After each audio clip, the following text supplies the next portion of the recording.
So there's this TikTok series where AI-generated fruit people compete on a dating show. And it's bad. Like, really bad. The visuals are inconsistent, the writing is nonsensical, and the whole thing doesn't even have the proper shame to pretend it's not an AI cash grab. By all means, it shouldn't be popular. And yet, it is.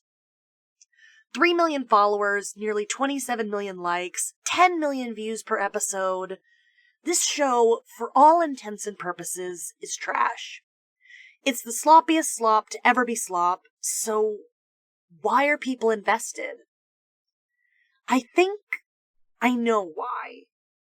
Because, as evidenced by the fact that I made this video, it's hooked me too. Now, I'm going to say something controversial. I think AI is pretty neat. Now, there's nuance to be had in this discussion for sure. Certainly, the current implementation of generative AI tools is disastrous. Data centers are causing water shortages and pollution in poor and marginalized communities. The data the models were trained on is stolen, and artists and other creatives have gone completely uncompensated. On the whole, the neatness of this tool is not worth the costs of having it. And I think that's something that a majority of internet users seem to agree with. At least based on how loud the movements are against the usage of generative AI. But it's still a tool that exists. And we don't know when the bubble will pop, if it ever will. It seems like AI, for the time being, is here to stay. And if we can't escape it, well, call me what you will, but I don't think it's a crime to explore what we currently have. At least on a personal, curious, hobbyist level. I mean, in theory, it's the same principle as pollution, right? Most pollution is done by big business, and individual carbon footprints make up only a fraction of a fraction. A rig for a home AI setup, for example, while very expensive to implement, is basically the equivalent of running a high-end gaming PC, which I think we can all agree isn't melting the polar ice caps. The individual users are not the biggest source of evil in regards to this tool. It's the people exploiting the tool without understanding or caring about the costs. Which brings us to Fruit Love Island. Fruit Love Island is slop. But you don't need me to tell you that. Countless other YouTubers have had this conversation, denouncing it as worthless trash, and anyone who enjoys it as brainless degenomites. And, on the one hand, they're right. Fruit Love Island is an AI-generated reality TikTok series, where fruits go on dates and betray each other and have drama. It is the most mindless of entertainment, and exists solely and cynically to draw in views and make money for the creators at the expense of users' eyeballs. The views are almost certainly botted, the comments are fake, the rules are made up, and the points don't matter. Dead internet theory is alive and well. So, why do people find it compelling? Or at the very least, entertaining? Well, when I first heard about it, I felt uniquely capable of answering this question as an AI, I don't want to say enjoyer, but as an AI curious cat. So, I have watched every episode of Fruit Love Island, and I'm going to walk you through each quote-unquote plot beat, and try to give some semblance of analysis, not just as to why this series has popped off the way it has, but why I think people have found it so gripping. All coming from the perspective of someone who thinks AI isn't quite the devil, but maybe more like one of the 4 horsemen of unchecked capitalism. As a TikTok series, Fruit Love Island doesn't waste any time getting into its premise. It expects the viewer to already be familiar with the format of Love Island, the original reality show it plagiarizes and parodises. Our first 8 islanders and our host are introduced in under 20 seconds. They are Watermelina, Mangella, Pina Pina, and Charita on the girls' side, and Bananito, Grapenzo, Kiwilo, and Orangelo on the guys' side, with our host, Kiwanda. Okay, pause. I'm going to go into this analysis with the assumption that every single idea presented, every single plot twist, every single concept was not created by a human. I'm going to assume this whole series, from the concept to the script to the final product, is completely AI generated. The only thing the people behind Fruit Love Island are doing is hitting the upload button and raking in the money. It doesn't even matter if they've watched their own quote-unquote creation, because fundamentally, they are not a part of the quote-unquote creative process. So, when we engage with Fruit Love Island as a piece to be critiqued and analyzed, essentially what we are critiquing is strictly the creation of the AI.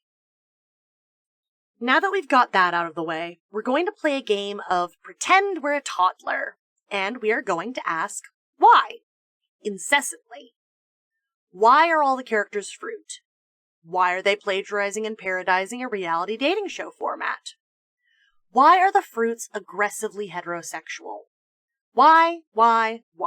And the reason we are doing this, the reason we are engaging with this series on this level at all, is because the way generative AI works is that it's essentially a very sophisticated predictive algorithm. The AI spits out what it thinks is the most statistically likely thing that will fulfill its prompt. And that's one of the things that drives me crazy about this series, because let's go back to the rules we established earlier about how we're going to engage with this series. We're going to assume that everything in this show is AI generated, except for the prompts. That is going to be part of our game of Pretend We're a Toddler. We are going to ask, why was the AI prompted to create this? Now, obviously the answer is clout, attention, and money. But why was this format selected to meet those goals? Okay? Are you with me so far? Alright, back to episode 1. Episode 1 starts off with the introduction of our 8 islanders and our host.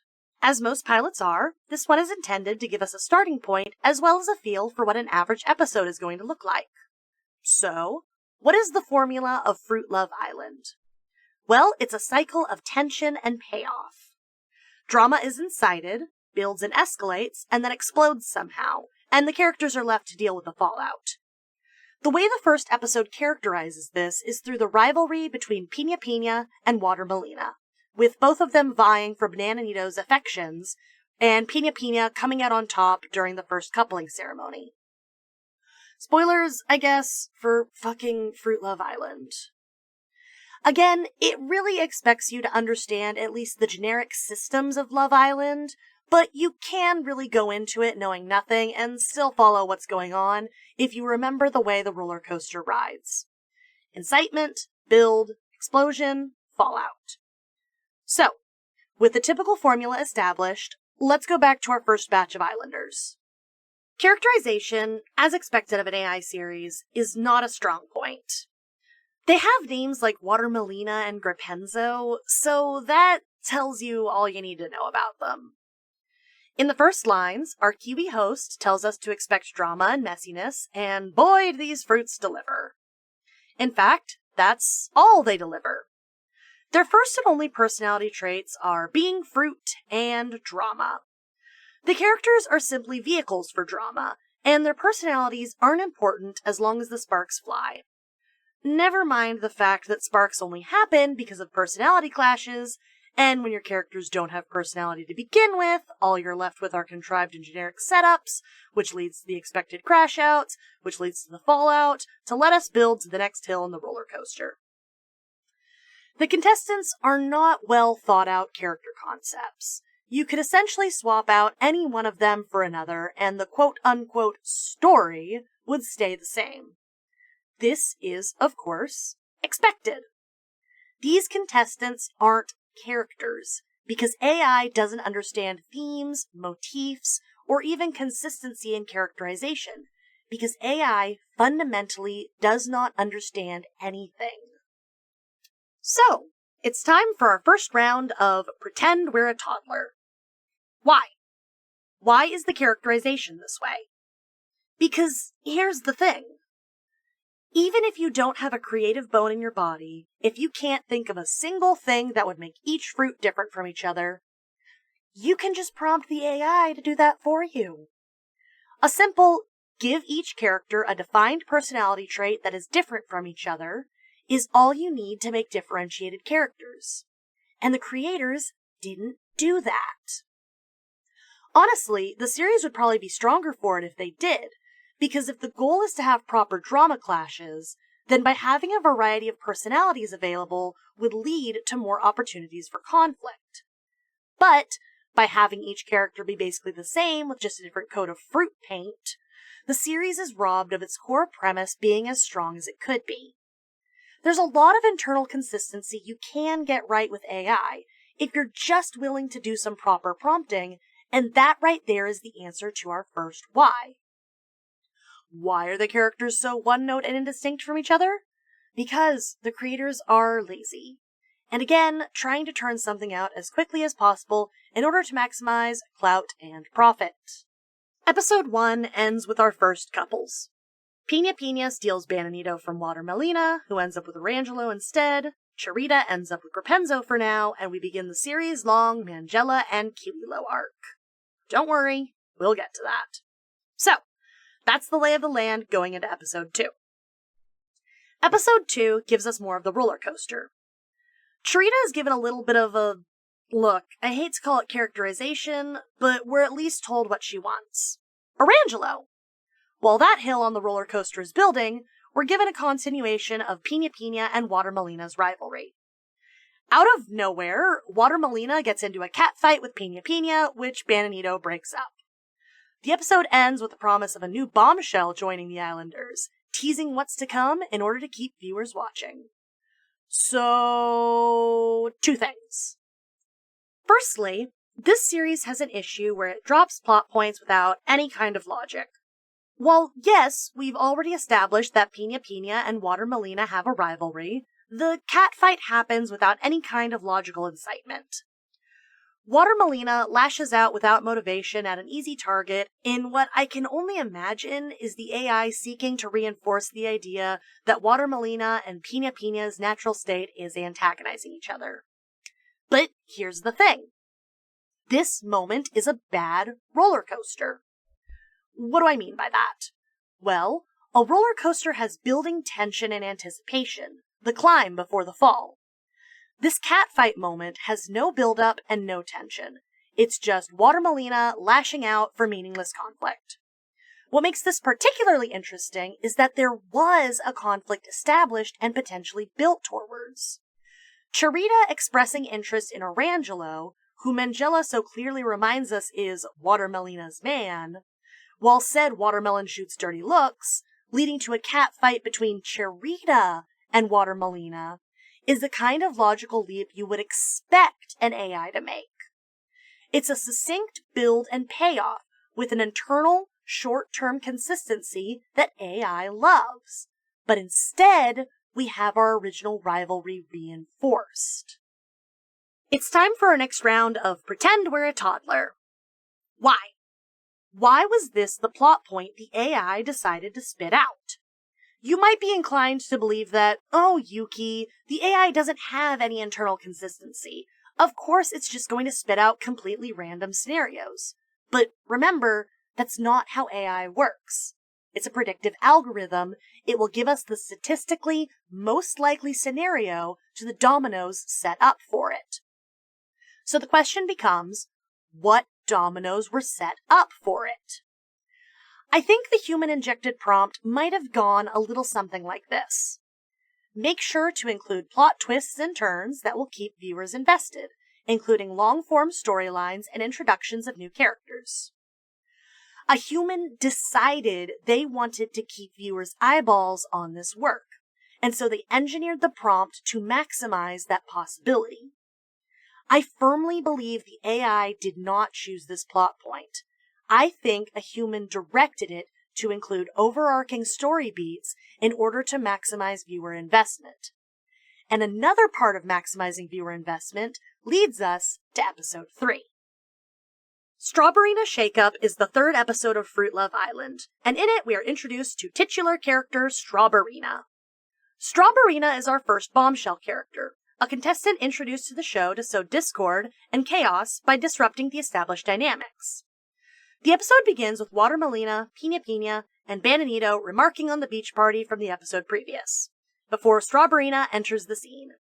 She immediately stakes her claim on both Bananito, tempting him to keep his options open instead of committing to his dynamic with Pina Pina, Watermelina seeds, of course, and Kiwilo, disrupting the harmony of the Kiwilo-Mangela ship, which has been quiet and stable since its inception 2 episodes prior. This episode is the beginning of the will they, won't they arc between Kiwilo and Mangela that, as of writing the script, still hasn't resolved even by episode 21. Strawberryna is the same kind of characterization as the rest of the Islanders. She's lifeless and exists only to cause conflict without motivation. Except the AI tends to make her a little bit more of a troublemaker to lean into her bombshell shake-up theming. There's really not much more to say about her except, wait a second, I've seen that design before. Strawberryna and Watermelina are the same character design. The only difference in their designs is that Strawberryna wears red and Watermelina wears green. In fact, this kind of leads into a criticism I have for all of the fruit designs. Our next round of Pretend We're a Toddler asks, why do they look like that? It's quite obvious that the style influences of Fruit Love Island are heavily trained on Pixar and other 3D animation studios. The big, doll-like eyes, squishy cheeks, rubbery jaws, tiny noses, everything is perfectly stylized to be cute, appealing, and lowest common denominator generic. There aren't any unique takes on body shape, silhouette, or racial diversity in the character designs, and believe me, we'll talk about racial diversity later. So, why? When prompted to create anthropomorphic fruits, why is it ambiguous Pixar-light character designs that are spit out? The answer this time isn't actually the prompting's fault. It's the training. Disney as a studio is an absolute powerhouse of a company. They're a driving force in modern entertainment with their white-gloved fingers in theme parks, vacations, technology, television, and of course, movies. When data is scraped for AI training, naturally, the most popular media is going to be some of the first and most populous data available and sought after. There's a demand for that kind of art, and with commercial franchises like those coming out of Pixar, there's an abundance of data to be had training generative AI systems. The contestants of Fruit Love Island are in the Pixar 3D animation style because that is a popular, eye-catching design language that is instantly recognizable and appealing to the eyeballs the account owners are trying to monopolize. And the Disney Pixar art style itself was developed to specifically meet those needs. In modern Disney Pixar films, at least, the characters seem to be less about telling a story through their design and more about what will sell the most dolls, action figures, and plushies. What will be most appealing to kids and the moms who take them to see the films. The big eyes, shiny hair, and soft skin trademarked to the squishy Pixar style are all hallmarks of Western civilization beauty standards, things society perceives as desirable and attractive. Why do all the fruit men have six-pack abs? Because they're supposed to be hot. It's a popular beauty standard. Why do all the lady fruits have lash extensions and work done on their curves? Because they're supposed to be glamorous. It's a popular beauty standard.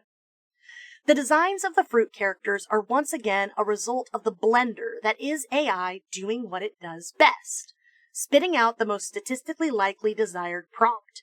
And for this prompt, what fulfills that suggestion is sexy, same-face Pixar fruit.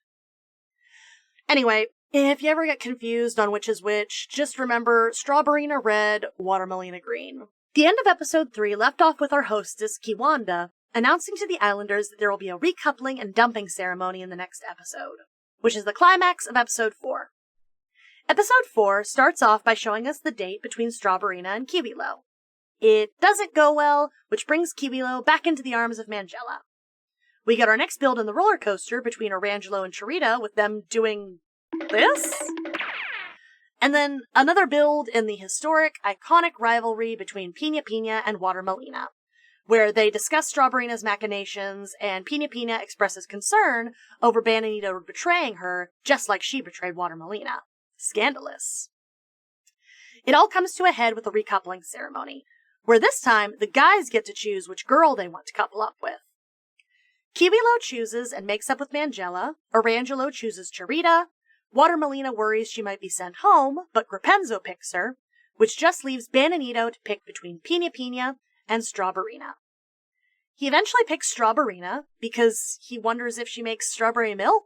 What? I wonder if she makes strawberry milk. Leading to a Pina Pina crash out, which leads to a Water Melina crash out when Pina Pina goes to say her goodbyes and tries to leave on a positive note.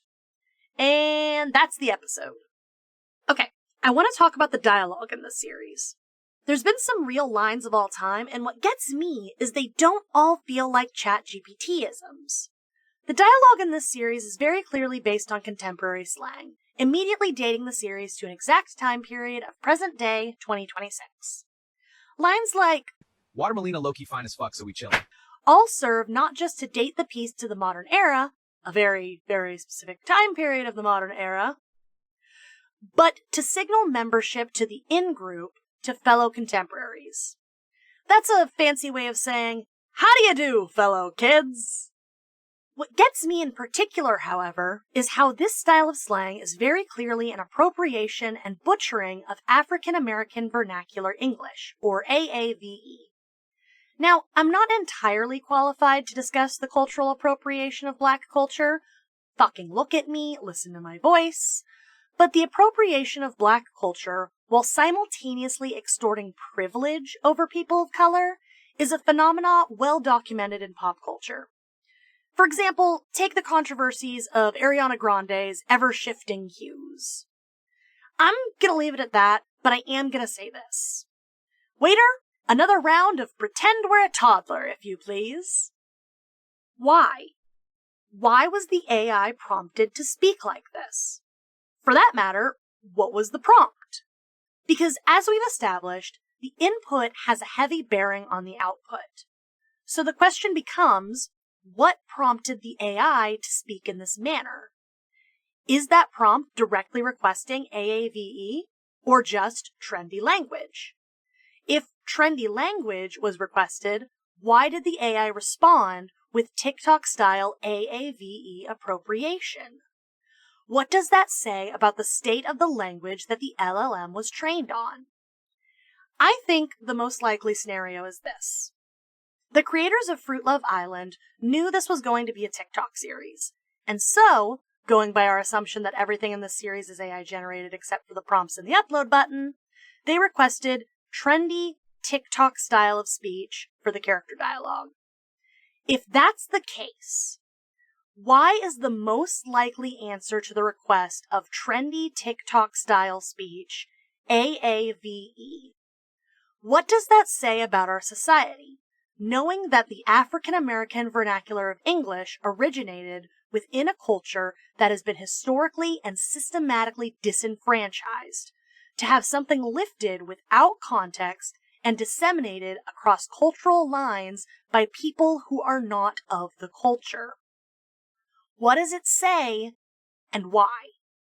Episode 5 begins as all the others do, with Kiwanda welcoming us and setting up the scenario of tonight's episode. It's date night, and each couple is going to be treated to a private evening together to plot, scheme, and grow closer. Kiwilo and Mangela's date is them making up after Kiwilo's tryst with Strawberryna. Grapenzo charms Water Melina by showing off his and indulging in her crazy side, calling a truce even though they were never feuding. Strawberryna and Bananito straight up have sex in a hot tub. At the very least, she gives him a TikTok censorship-approved handjob in the hot tub. I mean, what else is this supposed to be implying, especially coupled with her dialogue after? This show is addicted to suddenly introducing more extreme behavior to manufacture stakes. And while that should be a bad thing, here's the thing. Bananito's a douchebag, constantly changing up his loyalties and relishing in drama, and Strawberryna's a slut, using her bombshell appearance to her advantage to form alliances rather than any kind of strategy based on core values, but honestly, that's a good thing for this show. because it means the characters are actually being developed beyond being carbon copies of each other. We have villains now. Or at least, we have villains for 2 seconds before the AI either forgets or is course-corrected by input prompting. Anyway, speaking of character development, get ready for another twist. On Charita and Orangelo's date, Charita confides in him that she's a mother. She has a 4-year-old daughter back home, who may as well be a particularly beloved lamp that Charita is obsessed with, because we learn and know nothing about her throughout the entire series. The revelation of Charita's motherhood exists purely as a plot device to, you guessed it, sow drama and discord. Throughout the Charita motherhood arc, we see equal amounts of admiration and admonishment for her status as a parent. But for right now, we're still at the bottom of the hill of the roller coaster. But believe me, we're climbing. Orangelo expresses admiration for Charita's strength as a single mother, and the two embrace, beginning the Orangerita ship. And Kiwanda closes out the episode promising us another new bombshell being dropped on our unsuspecting islanders, as well as teasing audience participation. It's no secret that Fruit Love Island's takeover of TikTok has been meteoric. But to put numbers to the rise, at the time of writing the script, the account is sitting at 3.3 million followers and a total like count of nearly 27 million. Not bad for a channel whose earliest video still available is only 2 weeks old. Audience participation was a natural next step in a series that's found this much attention. Audience participation can make or break channels. Too much, and the audience becomes accustomed to steering the channel instead of the creator. Too little, and the audience doesn't feel valued, and is left wondering why they were even offered the chance to give input at all. Fruit Love Island's approach, as we'll see, begins with the introduction of their next bombshell character, and the beginning of the Kokonik arc. Episodes 6 through 9, nice, shut up.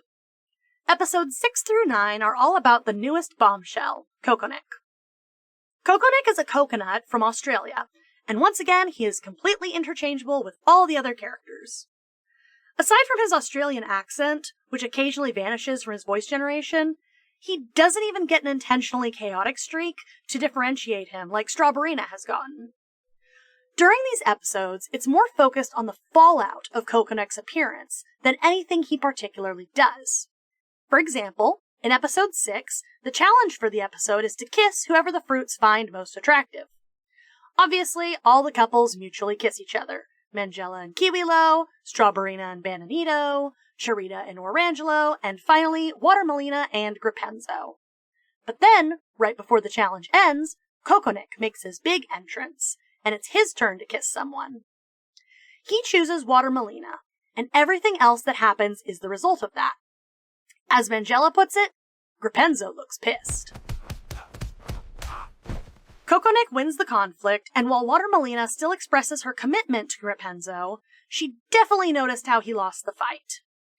Kokonik continues getting to know the girls, sparking insecurity in Kiwilo when he talks to Mangella, and Kiwanda ends the episode telling us Kokonik has earned private dates with each of the girls and to look forward to our future audience participation. Which leads us to episode 7, wherein we get to see the aforementioned private dates. The episode starts off with our other fruit boys lamenting that Kokonik is getting all the attention. Watermelina assures them it's just a date, but Bananito reminds us that Kokonik kissed someone within his first 5 minutes of being here. Come to think of it, didn't Strawberryna do that too? She did! And Bananito was the one she kissed! I'd be scandalized by the hypocrisy if it wasn't an established pattern and hallmark of this AI to completely ignore continuity. Anyway, Kokonik's first date is with Charita, where she continues her character arc by dropping her singular personality trait bombshell on him. She reveals she's a mom, Kokonik expresses admiration for her at first, but behind her back decides he's not really that interested, and we move on to the next date with Watermelina. Nothing happens during this date beyond an AI's attempt at manufacturing chemistry because Watermelina isn't being given a storyline right now. Mangella's date starts stupidly with another contradiction. Her saying she doesn't feel like they've had a chance to talk when they literally had an entire conversation last episode in order to manufacture more drama. As the date progresses, Mangella reveals that even though she's paired up with Kiwilo and part of the iconic Mangella-Kiwilo ship, she's still keeping her options open, which surprises Kokonik. The final date is with Strawberryna, and they they have sex! Yes, I can finally get some D. Once again, it is cut and only implied because of TikTok community standards, but there is no other implication that could be had here. Once again, defining Strawberryna's singular personality trait as skank. The episode ends with Kiwanda sharing a secret with Kokonik, gasp, and then reminding the viewers about our impending vote. Well, I say our, but I didn't take part in this shit. Episode 8, the penultimate episode of the Kokonik arc. We open with the continuation of the Chirita arc. She confides in the other 3 girls that she's a mother, and expresses worry that she messed up her date with Kokonik. Everyone reacts with admiration, but that storyline soon has to take a back seat, because we've got a vote to get to. Kiwanda reveals that whoever Kokonik couples up with will have their previous partner dumped from the villa.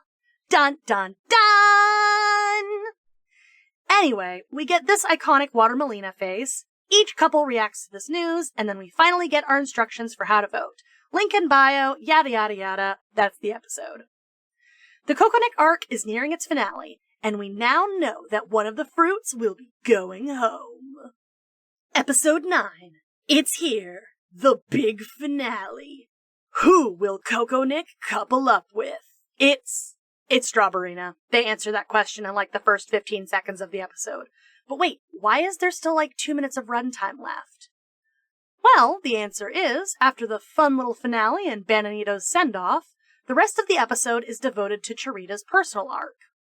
The roller coaster is ramping up fast.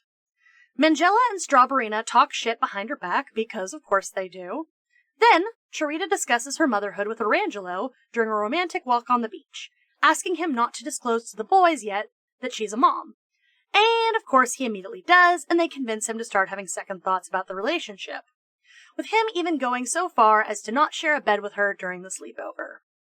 The episode ends with Kiwanda teasing something called movie night, and then breaking down the voting statistics for us, which is actually interesting. Out of 144,000 votes, 5,000 voted for Mangella, 6,000 voted for Chirita, 16,000 voted for Watermelina, and a massive 118,000 voted for Strawberryna. Now, let's do some math. The AI.cinema021 account has approximately 3 million followers, and the videos average about 10 million views each.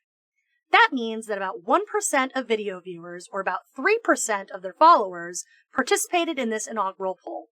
Now, granted, their numbers probably looked a lot different when the voting was live, meaning that these percentages may be higher.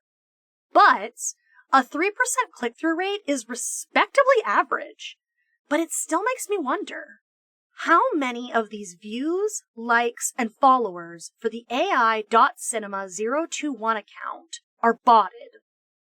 I can't say for sure, but I can say that according to my research, approximately between 10 and 20% of all accounts on TikTok are bot accounts.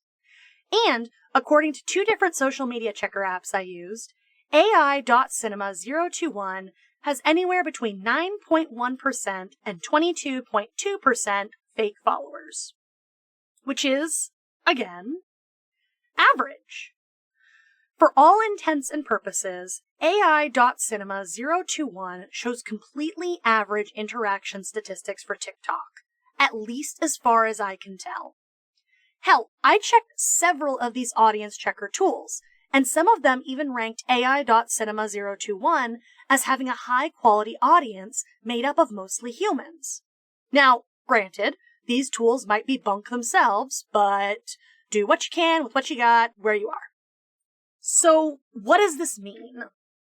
I think it means this is what the people wanted. The people wanted the strawberry to kiss the coconut. In true reality show fashion, the people have spoken. People are invested in this series, for better or for worse. Episode 10 is One Wild Beach Party, and it's another continuation of the Chirita arc. After Kiwanda's introduction, we open on a scene of Mangella and Kiwilo discussing each other and the relationship, and things seem to be going well for them. We cut to Chirita and Orangelo, where Kiwanda informs them they'll be having a makeup date since their last one didn't go so well. During the date, Chirita once again mentions her daughter, saying she misses her and starts getting emotional, and Orangelo is getting fed up. So fed up that after the date, he goes to talk to Watermelina, and he ends up kissing her. Watermelina is scandalized that he would try to do such a thing, and tells him to figure himself out and solve his own problems instead of trying to involve her. We finally get to the titular beach party, and we see Charita getting turned. So turned, in fact, she ruins Strawberry's dress. Strawberryna supposedly changes, she looks exactly the same because the AI couldn't be asked to give her a new design, and then goes looking for Kiwilo for some reason? Because she's a hoe, I guess? Kiwilo isn't about it and goes back to Mangella, and that's the beach party. Kiwanda reminds us about movie night, and we move on to episode 11. So it turns out movie night is a fucking clip show. A clip show in a short series is bold, but okay, we're in this far. Let's see how they handle it. So the setup is the movie night angle, and the idea is all of our islanders watch clips from the juiciest moments of previous episodes and react to them, testing alliances and stoking rivalries. Our first clip is Mangella telling Kokonik she's still open to a new relationship. Kiwilo is hurt by this, even though Mangella tries to justify herself, and Strawberryna cackles at the trouble in paradise. The next clip is Orangelo telling the boys about Charita's motherhood immediately after she asked him not to. Charita is understandably pissed, and isn't having it when Orangelo tries to justify himself. To top it off, the next clip is when Orangelo kisses Watermelina. Now, Charita is pissed at both of them, and the roller coaster keeps climbing. The next clip is when Strawberryna danced with Kiwilo last episode. Mangella's pissed. Next, Watermelina's confessional scene where she takes note of how Grapenzo lost the fist fight between him and Kokonik. Grapenzo's ego is bruised, but Watermelina laughs it off. Our final clip is the gossip scene between Mangella and Strawberryna, when they were talking shit behind Charita's back about her motherhood. It's been a rough night for Charita, and she lays into the two of them for that. The "we were just joking" excuse doesn't fly, and Charita storms off, having had enough of this fake-ass island for one evening. Kiwanda closes the episode by announcing another viewer's vote, but it's a mystery at the moment what we'll be voting for. The Charita arc is coming to a close. Episode 13 opens with Kiwanda announcing exactly what it is we'll be voting for. 2 new bombshells are coming to the island, and it's up to the viewers to decide who they are. But before that, we get our final moments with Charita. She says goodbye to Orangelo, telling him she deserved better than his betrayal of her trust, and she lays into the girls one final time before leaving the island and the show for good. We're met with Kiwanda again, who introduces us to our potential bombshells. The options for the girls are Anaya the papaya, who keeps it real, Bluebella the blueberry, who's cool and confident, and Peacha the peach, who's sweet and peppy. For the boys, it's Pearson the pear, who won't back off from what he wants, Draco the dragon fruit, a bad boy, and Lemon, the lemon. Viewer voting goes live, and we're left to wait and see who will be joining the island. Okay, pause. That was a lot so far. You good? Need a breather? Get some juice? Maybe some strawberry milk? I wonder if she makes strawberry milk. So, we've seen how this show handles not just one, but 2 overarching story arcs by this point, and I'd like to talk about them. So, I touched on this earlier, but as we all know, Fruit Love Island is a parody that borders on plagiarism of the existing reality TV show Love Island. But something I didn't mention is how plot lines have been lifted wholesale from the original show. For example, Charita's scene where she tells Orangelo she's a mom is a straight-up one-to-one recreation of a scene from Season 7, Episode 9 of Love Island, and while, granted, the audio had been a meme on TikTok several months prior, the fact that this meme audio was used to kickstart an entire storyline says, well, okay, it's been a minute. What say we do another round of Pretend We're a Toddler? So, remember our original assumption going into this? We were going to assume that everything about this show was AI generated, except for the prompting and the person hitting the upload button. Keep that in mind, because my question this time is, why did the AI spit out a scene from the original as part of the script? What prompt was given to it that led to that output? Because, here's the thing, I can't think of one. And as we've established, I like to think I at least have slightly more knowledge of how these systems work due to my willingness to explore and tinker with them. Even if you were to prompt an AI, for example, recreate the scene from Love Island Season 7, Episode 9, where Huda tells Nick she's a mom. What the AI would spit out in response to that prompt wouldn't be exact wording. It would be, in true AI fashion, similar but not exactly the same.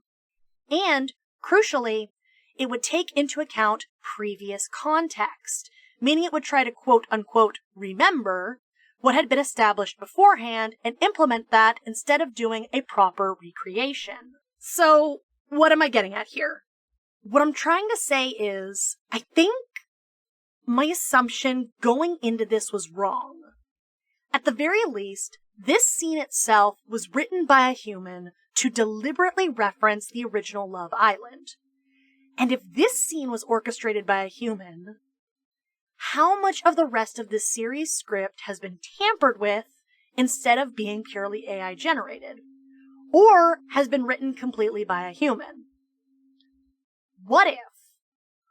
What if it's just the visuals that are AI generated, and the dialogue and story beats are actually human created? Put a pin in this, because I have more evidence for this theory that we'll get to at a later point. For now, we have 2 new bombshells coming to the island, and a second viewer vote to get to. Episode 13... Wait, what? They labeled 2 separate episodes as episode 13. Anyway, episode 13, 2, starts off once again with Kiwanda, this time telling us to get ready for a steamy challenge. The girls are all blindfolded, and will be kissed by each of the boys, and then they have to rate how good the kisses were. I guess.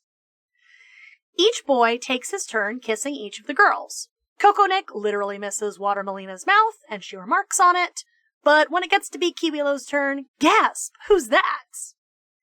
After 370,000 votes, it's Draco who came out on top, and he steals Kiwilo's turn kissing the girls. Each of the girls agree unanimously that Draco is the best kisser, probably because he uses an insane amount of tongue, like, damn, cool it, Dragon Boy. The episode ends on a cliffhanger as we eagerly await the girls' turn in the challenge. Episode 14, 15? Picks up right where the last episode left off. Watermelina is first up, then Mangella. She gives Kokonick a big kiss, which gives us this line of all time. It's a one. Lastly is Strawberryna, but once again, our bombshell takes her place. It's Bluebella the Blueberry, who once again clearly and unanimously wins the challenge. Kiwanda finally reveals the twist of the challenge and introduces the new bombshells, and all the islanders remark on the surprise. As the winners of the challenge, both Bluebella and Draco get private dates with whoever they choose, with Draco choosing Watermelina and Bluebella choosing Kiwilo. Watermelina likes the attention, but Kiwilo and Mangella are once again having trouble in paradise. First, Mangella tells Kokonick she's open, then Kiwilo misidentifies Mangella in the challenge, and now this? Their relationship might not be as solid as we thought if they keep getting rocked like this.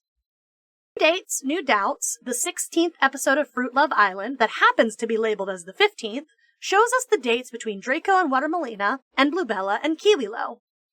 This critical moment is our first chance to see what differentiates Draco and Bluebella from the rest of the Islanders. Maybe for the series to correct what had been a major failing so far, and they're nothing. Draco's original introduction as a take-no-shit bad boy is completely reversed by him being gentle and respectful with Watermelina. And Bluebella and Kiwilo kiss, but Bluebella doesn't try to rush or pressure him into a relationship, which, okay, I guess the other girls have been a little bit more cutthroat, so I'll give her that. After the dates, Kiwanda returns and teases the setup for the next episode. The characters will be reacting to real comments left on the videos. With that, Kiwanda encourages us to say how we really feel, and we move on to episode 16. Episode 16, Public Opinion, is actually episode 17, but we knew that by now. Anyway, the comment reading is a 2-part event. Kiwanda greets us, and after a brief check-in with our Islanders, we get right into the comments. The setup for the quote-unquote challenge is that the names have been redacted from the comments, and the Islanders have to guess who the comments are about. Whoever guesses the most correctly wins a night at the Hideaway, an exclusive private sleepover. With the setup quickly established, we get right into the comments. There's two big takeaways to be had from this two-parter. One is the continuation of the will they won't they trouble in paradise between Mangella and Kiwilo that has been a consistent undercurrent since episode 1. And the second is the comments themselves. Each of the comments are real comments screen capped from the TikToks. And what gets me is each of the comments shown are overall positive, showing genuine investment in the series up to this point.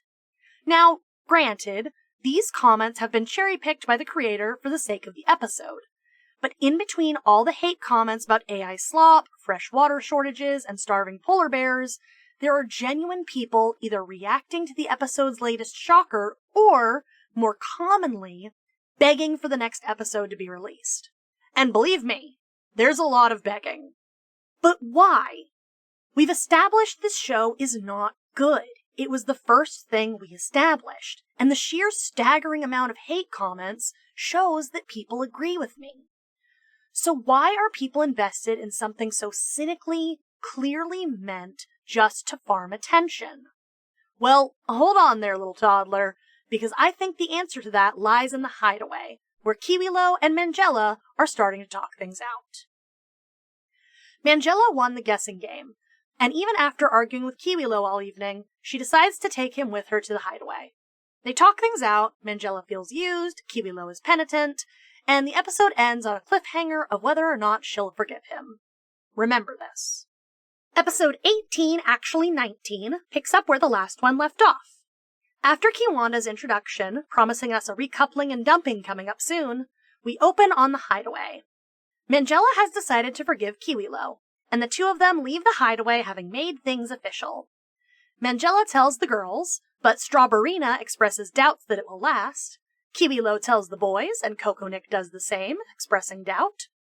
Then, Strawberryna pulls Bluebella aside, advising her not to back off because there will certainly be more trouble in paradise between the two of them. Bluebella, in her calm and collected way, tells Strawberryna to chill, and expresses during her confessional that she might take Strawberryna's advice, she might not. The last half of the episode is Orangelo confiding in Grapenzo that he's seeing someone in a new light, and having conflicted feelings about it. But Grapenzo has no idea what he's talking about, and for now, neither do we. Remember this. So, let's take a look at this. Remember the cycle of the roller coaster? Incitement, build, peak, freefall, fallout. While it may feel like events are happening randomly, at its core, this show isn't random. It's optimized for engagement, and I can prove it. Take a look at this chart. This chart maps the different arcs and how much drama or activity is happening regarding the arc. The green zone is a low level of drama. Either the arc hasn't started yet, or it's receiving a low level of attention. The yellow zone is a medium level of drama. The arc is building or has some kind of accelerating event, or is receiving a medium amount of attention. The red zone is our peak level of drama. This is our climax zone.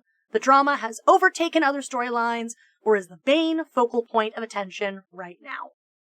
So let's start by just looking at the Water Molina and Pina Pina rivalry that was set up in the first episode. As the first episode, it needs to hook viewers immediately and showcase what we can expect, as all good pilots should. You can see that they accomplished this, because I consider the Pina Pina stealing Bananito climax to be solidly in the yellow zone in terms of drama. The very next episode, we continue to build with the cat fight, before peaking at Bananito betraying Pina Pina for Strawberryna, and the ensuing cat fight between Water Molina and Pina Pina. We can see this cycle repeated in a similar way with Kokonik's introductory arc. He immediately enters to a medium level of drama by kissing Water Molina and then dating all of the girls, and his peak is even higher than the previous because it's the first viewer vote. After that, Kokonik fades into the background, and we make way for another arc to climax. The Chirita arc is this show's first attempt at long-form storytelling, with an arc spanning 12 episodes. Chirita is set up in episode 2 to be interested in Orangelo, and that arc stays quiet and consistent for a few episodes until the motherhood bombshell, where we see this jump into the yellow zone. The arc slowly and continually builds, and we can see it building all the way to the yellow-red cusp, even when Koyuki is receiving his moment in the spotlight as his arc climaxes. From there, Churita's arc climaxes with her crash out and exit from the show. But you can see how this arc was building in the background, and how between the Water Melina Pina Pina arc and the Koyuki introduction, we had a big spike. Now let's compare all of this to the Mangella and Kiwilo arc.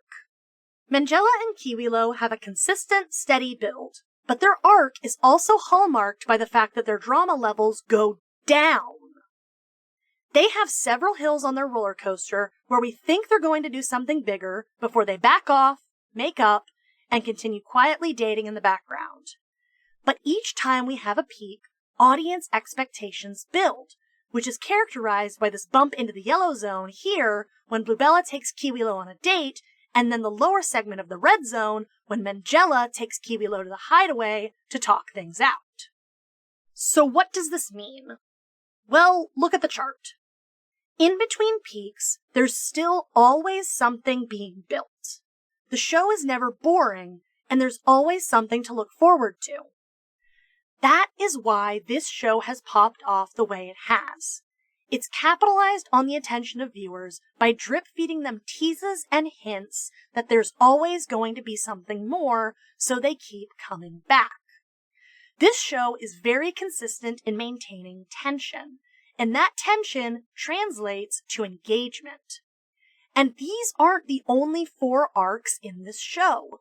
These are just the 4 I identified for this example. Remember Orangelo experiencing conflicting feelings back in episode 18, actually 19? That's our next roller coaster ride. We're already climbing for the next climax, even while actively falling from the Mangella Kiwilo arc, reaching its highest point. That's something that's actually very effective editing and writing in terms of capitalizing eyeballs and attention, which, as we've established, is the entire goal of this account in the first place. The series creator has identified a pattern that leads to engagement and hammers it very well, which I believe is part of what led to the show popping off the way it did. This series also had a lot going for it in terms of search engine optimization. AI is a very controversial topic. People are constantly searching for it, and in that larger search field is the AI-generated fruit videos as a current trend. This series didn't just hop onto a trend, it was transformative in its approach, elevating the content to something that was widely appealing and easily searchable, 2 very strong pillars for any series. And this is before we even get into the Love Island parody branding. The series started life surprisingly strong, and then capitalized on that strength with consistent posting and consistent writing that rewarded investment with payoff and heightening stakes. It's really, well, microdramas are bad, but they still rake in millions of subscribers and views. One of the most popular microdrama series channels on YouTube is Darman, and he's sitting at almost 27 million subscribers and 19.5 billion views. This is a format that is alive and well, and it's no wonder something in this genre broke containment to virality. Okay, breathe. Fruit Love Island currently has 22, actually 23, episodes. We're nearing the light at the end of the tunnel. So, back to Orangelo, yeah? How is the show going to pay off the latest set of dominoes it's gearing up to knock down? Episode 19, actually 20, starts with Kiwanda welcoming us back like always, before picking up on the Mangella Kiwilo arc. Bluebella has made her decision, and she decides not to pursue Kiwilo. But she does tell him that Strawberryna was talking mad shit about Mangella behind her back, giving us another build for the overarching Mangella Kiwilo arc. We get another build with Water Melina hanging out with Draco, and the two seem to be vibing, before we move on to the promised recoupling and dumping ceremony. Strawberryna picks Koyuki to couple up with, Mangella picks Kiwilo, Water Melina picks Draco, and finally, Bluebella picks Grapenzo. Orangelo has been dumped from the island, but as he goes to make his goodbyes, he reveals what his conflicted feelings were all about. He's in love with Grapenzo. Orangelo goes for a kiss, but not before Grapenzo crashes out, proclaiming that they are not together and never will be, and Orangelo leaves the island heartbroken. Okay, finally I can talk about this. Okay, so, this show isn't just AI slop. It's comphet slop, as are most dating reality shows. Google defines comphet as compulsory heterosexuality, aka comphet is the societal, patriarchal, and heteronormative belief that heterosexual attraction and relationships are the natural, default, and obligatory norm for everyone, especially women.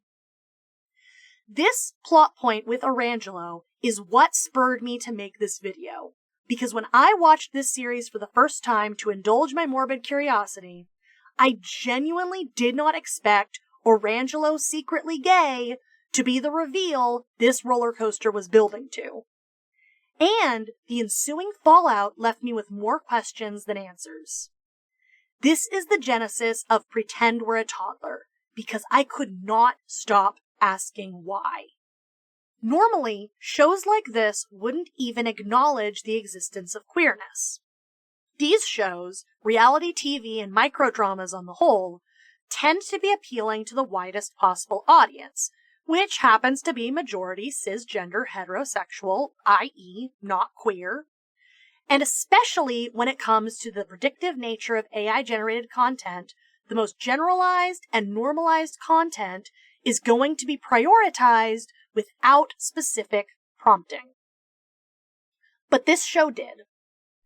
This show went there, and the fact that this show does the bare minimum of acknowledgement shows that queerness has been normalized enough in our society to even mention it as a plot point in a show, however minor. This is especially important with the realization that this show might be written by a human, not AI generated in terms of writing. And believe me, we'll get to more about the potential author later. However, there's still a long way to go in terms of representation, because in typical comphet fashion, the reveal of this character's queerness is immediately punished, not just with him being kicked off and leaving the show, but with an explosive crash out by the object of his affections when he makes his feelings known. This shows that society has moved to a point where queerness is willingly acknowledged, but it still isn't engaged with in good faith, on the level of equality and equity. Queer people are still othered and treated as less valid than the heterosexual standard, even when being given the spotlight, however briefly. Diversity win! This orange who just got voted off the AI slop reality show is bi! There's also something to be said for how quickly this roller coaster was built. Orangelo had these feelings and doubts for a single episode before the reveal. This shows that this plotline was given less amount of thought, leading to the ass-pull feeling of it coming out of almost nowhere. This cheapens the reveal, making it feel like this was done purely for shock value or attention, and not with any kind of sensitivity or respect for the subject matter. Once again, this shows how queer people are marginalized by society even when their existence is acknowledged. Similarly to how the Hays Code allowed queerness to be depicted, but only if it was villainized or punished. Honestly, the shock value reveal of queerness feels very homophobic 2000s, in that it's trying to be shocking for the sake of being shocking by bringing up something controversial. Even in 2026, 56 years after Marsha P. Johnson threw the first brick at the Stonewall riots, 45 years after the AIDS pandemic killed 44.1 million people and Reagan laughed, 11 years after Obergefell v. Hodges legalized gay marriage, queerness is still reduced to a shock value plot point in a TikTok AI slop series. That is the level of respect it is afforded. Episode 19, actually 20, ends with Kiwanda teasing the next special event, Casa Amor. This is all I will say about Casa Amor.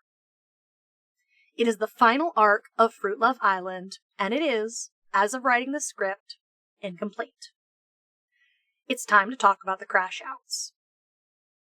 On March 26th, 2026, an account on Instagram claiming to be the original creator of Fruit Love Island posted on their story. In these posts, the user lamented the fact that the original videos of Fruit Love Island were being removed, and decried the amount of hate comments they were getting. Now, there was some debate as to whether or not this was actually the creator of the show crashing out. After all, Fruit Love Island as a viral phenomena has spawned countless reposts, and it was potentially one of these reposters who was angry that their reposts were being targeted and that they weren't getting the amount of attention they thought they deserved. During this time, there were also rumors that Sora, an AI video production app, shutting down would also affect the production of Fruit Love Island and may have contributed to the crash out, but that seemed to be purely speculation. However, the content of the crash out, coupled with the fact that this coincided with the show pausing right after episode 20, actually 21, Boys Casa Amor 1, which began the Casa Amor arc in earnest, lent validity to the claims and theory that this was indeed the owner of the AI.Cinema021 account having a meltdown. However, this pause wasn't long, and episode 21, actually 22, Girls Casa Amor 1, was posted within 24 hours. The next day, Boys Casa Amor 2 was posted, and then silence. During this period of silence, speculation continued to spread. Was the account owner giving up? Had the haters won? Were the polar bears saved? The answer came on March 28, 2026. The owner of the AI.Cinema021 account posted directly on their TikTok story this time. The posts were several renders of Fruit Love Island characters, coupled with messages confirming that the creator was indeed quitting. Another crash out was upon us, but this time it was directly from the source instead of from an Instagram account of dubious ownership. It seemed like Fruit Love Island was dead, for good this time. Or was it? In the aftermath, the AI.Cinema021 account has become active again. On March 29, 2026, another story was posted and the account bio was updated, directing us to a new account with a new teaser for a new story, The Shore Between Us, another AI-generated project about fruit teen drama that seems to be based on The Summer I Turned Pretty. Once again, either parodiizing or plagiarizing source material, take your pick. But most importantly, we were promised one final episode of Fruit Love Island to wrap up the series. As of writing the script, this episode still hasn't materialized, but it seems like the cycle of AI slop continues. In under 4 hours, the Shore Between Us TikTok account has amassed 100,000 followers. The microdrama niche thrives, and the accessibility of AI makes it more profitable than ever. It's hard to believe that all of this started just because of one joke. During the course of my research, I found what appears to be the origins of Fruit Love Island. TikTok creator Corey Mann is a filmmaker and actress who uses her social media following to bring attention to her independent projects. One of the videos she made, hoping to draw eyes to her work, was this video, posted on March 13th, 2026. What have you done, Water Melina? Go away from here! Go away, flatulence woman! You can never be the mother of my child! Aplon, please forgive me. My husband Aplon threw me out of the house just because of one fart. This video was seen by the owner of AI.Cinema021 on March 14th, 2026, and they stated that this video was the inspiration behind Fruit Love Island as a series. On March 15th, they commented again, thanking Corey Mann for the inspiration because their account had gained over 8,000 followers since their last comment. Once this connection was established, backlash ensued. Corey Mann, either to genuinely apologize or to claim her 15 minutes of fame, began producing TikToks explaining this series of events, claiming that while she didn't create Fruit Love Island, she was partially claiming responsibility for its existence. As expected, the AI-hating mobs descended, but overall, it seems like Corey has been trying to capitalize on the trend and turn eyes towards her own human-created projects. You go, girl. Get that bread. So, what does this mean? Well, I think it's shown us something about the world. For one, there isn't just a market for the AI slop microdrama genre. There is a hungry market for it, a void in the contentosphere that's not being filled. And 2, people will step up to fill it. While we may never know who exactly was behind the AI.cinema021 account, I think we can infer a few crucial things. 1, they didn't just use AI to create their content. The visuals might have been slopped, but the writing, as evidenced by the direct parodies and usage of consistent overarching plot lines, was potentially at least partly written by a human. And 2, I think they're a kid. I mean, the lingo used in the dialogue, the intimate understanding of TikTok culture, the emotional immaturity and downright edginess on display during their crash outs, the way they sought attention from their inspiration once they had achieved a measure of success. Cynical corporate studios don't behave this way, which can only mean this was created by an individual who got way too big, way too fast. And that's honestly kind of sad. Fruit Love Island is going to be something they look back on as an example of just how ugly the internet can get, no matter how justified the outrage is. And for a kid, that's a formative experience. But it doesn't matter. It doesn't matter that Fruit Love Island is slop. It doesn't matter if it was written by a teenager or ChatGPT. It doesn't matter if people loved it or hated it. It doesn't matter that it was contrived and shallow and meant only to farm engagement. It doesn't matter because it had amassed 3 million followers and 200 million views. Regardless of what we thought about it, we watched it and we talked about it. And after the roller coaster finally pulled back into the station, we were left standing here like toddlers, asking why. Thanks for watching. So, hi! Nice to meet you, Mr. Earthling. My name's Koyuki, and I mostly do VTuber activities on this channel. This is my first time foraying into video essays, but I really want to do more of them. So be sure to subscribe to hear about whatever hooks my autism next, or leave a suggestion down in the comments so I can go down another rabbit hole. Thank you so much for taking time out of your day to listen to me talk all the way to the end, and I will see you on the flip side. Bye!